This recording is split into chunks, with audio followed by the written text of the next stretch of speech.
Good day, and today we're going to cover Divi footers and how to edit them, and there's different ways that they're usually configured. So first I'll scroll down to the footer here. You can see we have a list of links, an image, and then a bottom footer bar here with a couple of social media links. And so in Divi, in the modern versions of Divi, I believe it's past version 4.0, is this Divi theme builder where we have these global templates, and this is now the go-to way to build footers in Divi, and this way we can edit them once and it will apply across the entire website. So it's a really great time saver, and any modern Divi website is probably going to be built with this. So as that loads, we're just going to take a look here and see how it's constructed.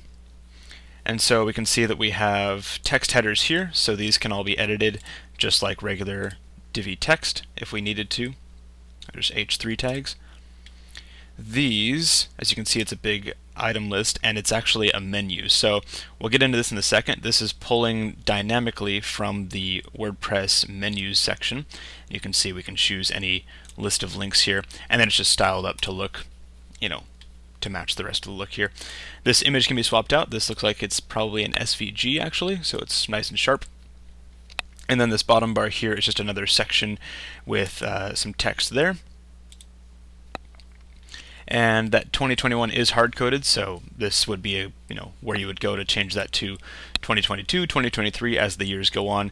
You can hack that to be a PHP dynamic thing, but that requires a bit of custom shortcodes, and it's one day of the year where you edit the text. And then on the far right, we have these, you can see this is a rather custom coded section.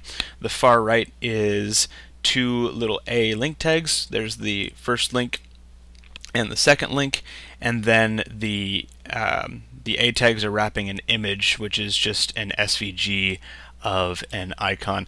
Not the most user-friendly way. The idea here, I guess, is that you wouldn't be updating these very often, but if all you wanted to do was change the links, you could switch to the visual tab. And if my visual tab was loading, still a bug on Safari with Divi unfortunately, you could right click and change the links just to those SVG images. So that's updating the footers here, and you can always change the color of the background of these sections too. It's just a regular Divi section, but I'm going to close out of this, discard my changes. And those menus are tweaked over here. So under Appearance and Menus,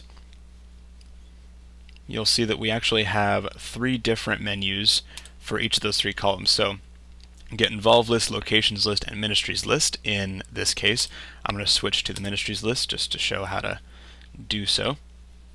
And then you can see that each of these is a custom link to a certain part of the website, and you could easily remove any of these by clicking this here.